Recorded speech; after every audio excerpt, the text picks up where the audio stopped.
So how do I do it? How do I get started? How in this confusing world, this financial world, in this economy, how do I go from living paycheck to paycheck to a future that I can actually look forward to? I think you wouldn't be in the presidential suite right now if you worked for free. So how do I do it? How do I start taking care of my money? How do I save? How do I invest? What are the steps? What did I do? What can you do to get started? Don, this is friendly. Connie, this is my profession. What do you want me to do? I want you to give me one for free. I did a recent video on saving versus investing and the important difference between them. And someone asked a really, oh, by the way, thank you everyone for watching that. It was really great. And someone asked a really important question. Okay, I get it. How do I get started? Well, that was my idea. You got something better? It's not magic. It's not some odd law of attraction. It's not some voodoo that somehow the universe wants you to be rich or poor and you're just stuck. It really is within your power to do something about your financial future. So, what do you want? Dave Ramsey has his 7 baby steps. Robert Kiyosaki has his 6 lessons. Nerdwallet has its 4 strategies. The Richest Man in Babylon has his reliable income stream. Everybody has an idea, so it's not magic. It's not something that's difficult. You just have to start somewhere. And if you've never thought about what would be involved in changing your financial future, or if you always thought somebody else was going to do it for you, but now you have to figure it out for yourself, the question of where to start is a really good question. Hi, I'm James Callahan, and this is The Do-Over Show. And I have to tell you, because of circumstances, some of them my own doing, I've had to have a do-over or two, a financial do-over or two. And I'm here to tell you that it is possible. But getting started, not always easy. So tap the like button and let's dive in for a quick look at the basics of how to get started in changing your future. And if the first thing you're telling yourself is, but I'm an old dog and you can't teach an old dog new tricks. You've never heard of neuroplasticity, how our brain is constantly making new neurological connections each and every day we're alive. Sure, slows down a little bit when you get older, but as long as you keep active, as long as you keep at it, hey, can you become addicted to a behavior or a substance today in your life, no matter how old you are? If you can, then you can also change your money story, your behavior, and the things that you add to your life, and you can change your future. Now, I like to start with small things, and if I'm able to be faithful in smaller things, then I'm ready to handle more, to do more, to add more, to have a greater capacity. I'm ready to make small, good decisions one after another in order to let them add up and begin to pay that compound interest on good behavior and good additions to your life. So it's not magic, it's not voodoo, it's habits, good ones. And one habit I started was to move $10 every single day to an online savings account from the readily available checking account that I was connected to the account. That means every single day, holidays, birthdays, Mondays, 365 days a year, every single day, I went through the manual, not automated, manual discipline of moving $10 from my checking account to an online savings account. Not for the interest, but for the change of behavior. Not just to save, but to learn something about how to take care of money every day.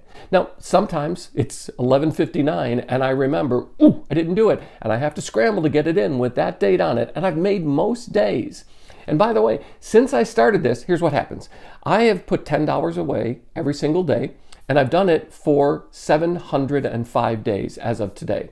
Okay, you can do the math, but that adds up to over $7,000. Now, when I started to do this 705 days ago, I didn't have $7,000 sitting there where I could just in lump sum move it over. Now, here's how I handle it. When I reach $500 in that account, I transfer it from the online savings account. I use Varo because it's cheap and it's easy. And then I move it to an investment account. But the goal is that when I reach that amount, I'm changing my behavior about how I think about $10. And here's what I mean.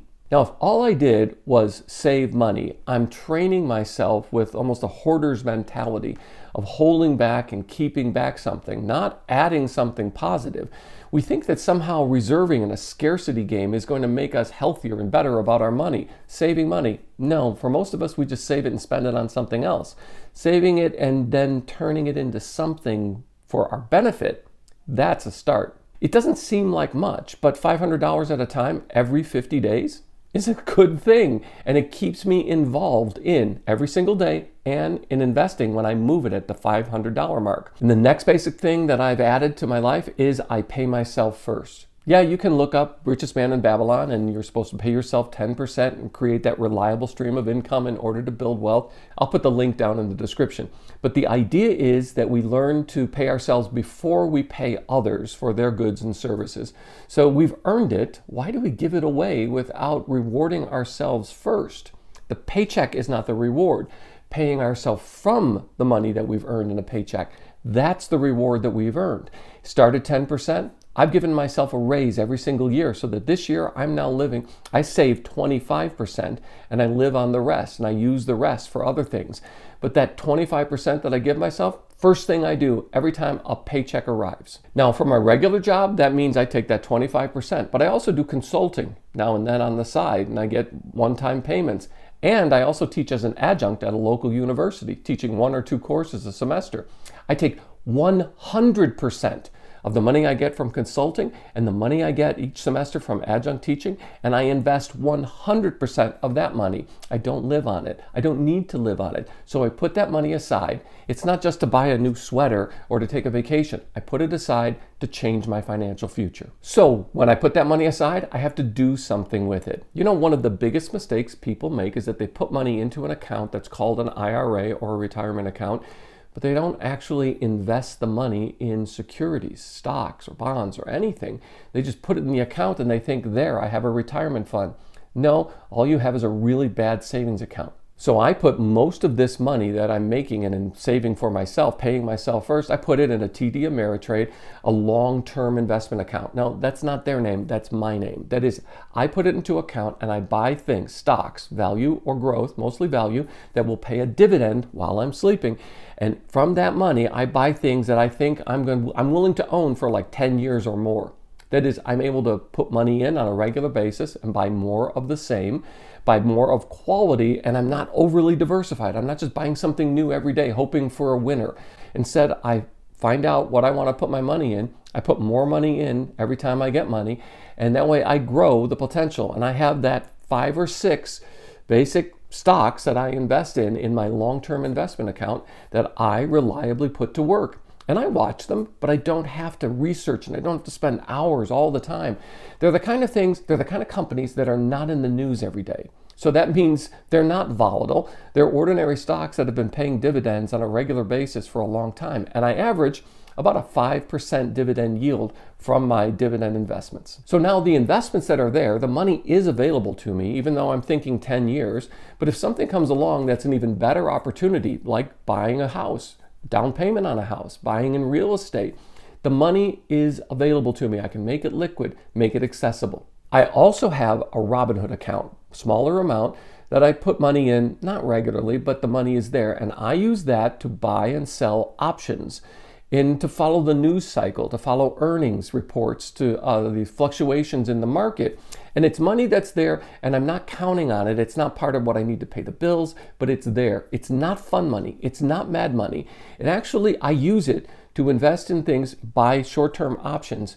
And when that money comes through, it stays in the account. I leave it there. I don't do much with it. Like I said, it's there. Why do I do this? I follow the markets in order to be informed about how money works.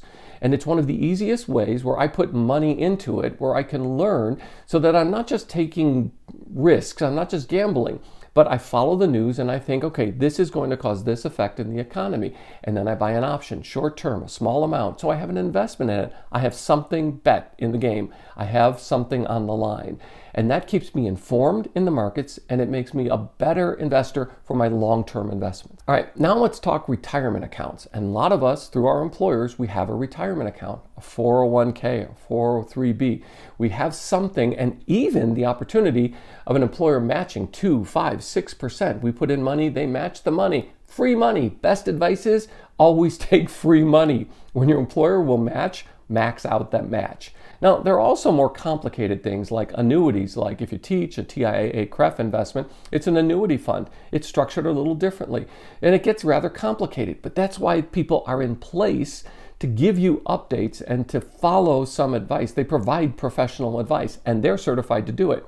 So take advantage of that. But I said that's not all that I want. I want some more investment in my future. I'm not trusting Social Security. I'm not trusting just my employer's provided retirement account with its matching funds. So I opened up my own Roth IRA. I started it as an experiment a couple years ago. I max it out every year in 1/12 each month. I put in the max amount. Now for people over 55, it's $7,500, so $625 a month. I kick in there and I invested in the same 10 or 11 investments, everything from Apple to Walgreens. I'm not recommending any stock, but they average about 5 to 6% in dividend interest annually. So I make, now it's about $26,000, $27,000. I make about $1,200, $1,300 in interest. And I also do something besides dollar cost averaging, that's DCA, where I put in the same amount every month, whether the market's up or down, whether the price of a stock is up or down. I also do something else, and that is I dividend reinvest. There's a setting, and this is automated, and this is by dollar amount, and that is if you get a dividend, for example, from Coca-Cola, the same amount you receive in the dividend is automatically reinvested in that exact dollar amount, and it's called the Dividend Reinvestment Plan, or DRIP. And that means that I am actually paid by some of the most famous, best companies in our world today to own their stock. Yeah, they pay me while I'm sleeping, while I'm working, while I'm teaching, while I'm studying. They pay me, and they can pay you too. That's how we learn to invest in ourselves in ways that aren't just trading our labor hours for money. Oh, and another thing, I also have a Forex account where I trade currencies and the fluctuations in the markets. And I also have a crypto account in which I buy things like Bitcoin and Ethereum on a regular basis and some altcoins depending on what's happening. And I also move it, as soon as I buy it, I move it to cold storage, not your keys, not your crypto, if we learned anything. And if this all sounds like that NFT, non-fungible token gobbledygook to you and you're not sure about it, that is a good tip-off. Don't start there. Don't do that first. Don't jump into that end saying, yep, that's what I'm going to try. Instead, start with the easy things, the things that you can learn about, that you can practice, that can become habits.